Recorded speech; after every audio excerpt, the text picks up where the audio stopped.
Swinburne University of Technology. Hi everyone, in this video we are going to look at the dplyr package.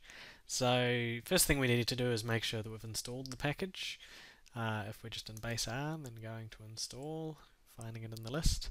If we're in our studio, then there's the install option in the packages window. And we're going to be using a dataset called cars. So it's a built-in dataset, and I've just shown you the first 6 rows there with the head command. So let's suppose maybe we wanted to make a new dataset, data frame, and we're going to call it X because we're not feeling very imaginative tonight.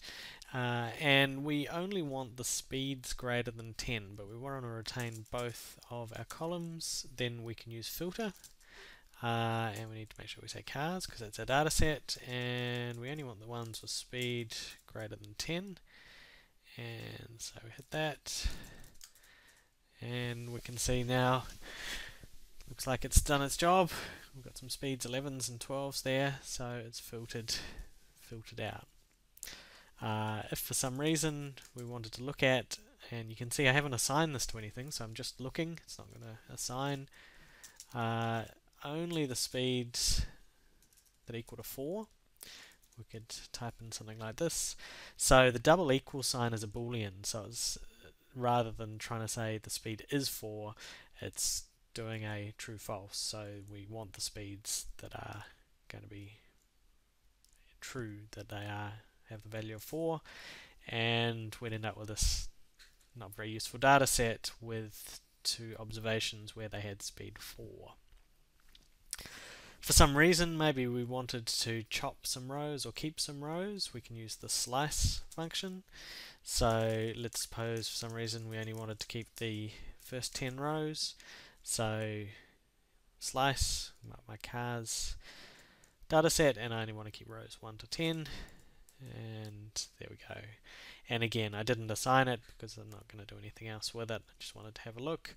But if I wanted to, I could assign that to a new object as well. Maybe for some reason I want the data sorted in terms of distance instead of in terms of speed. Then maybe I'm going to make a new data set.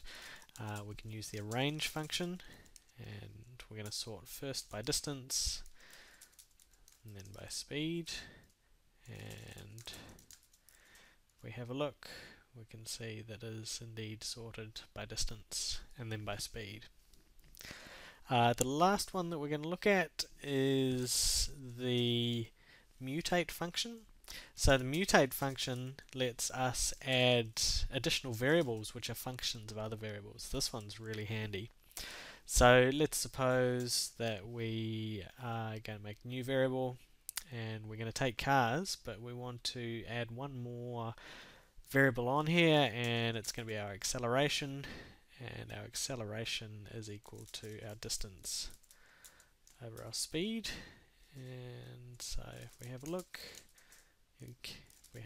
but we type properly, we have our speed and we have our distance, and we now have a new variable called acceleration, which was calculated by distance over speed.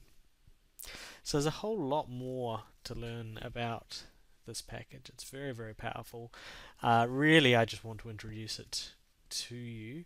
There's a couple of really good YouTube tutorials.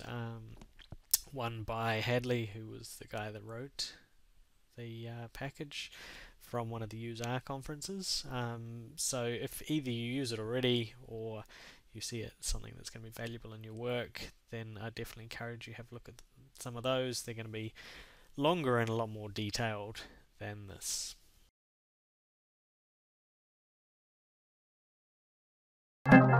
This has been a Swinburne production.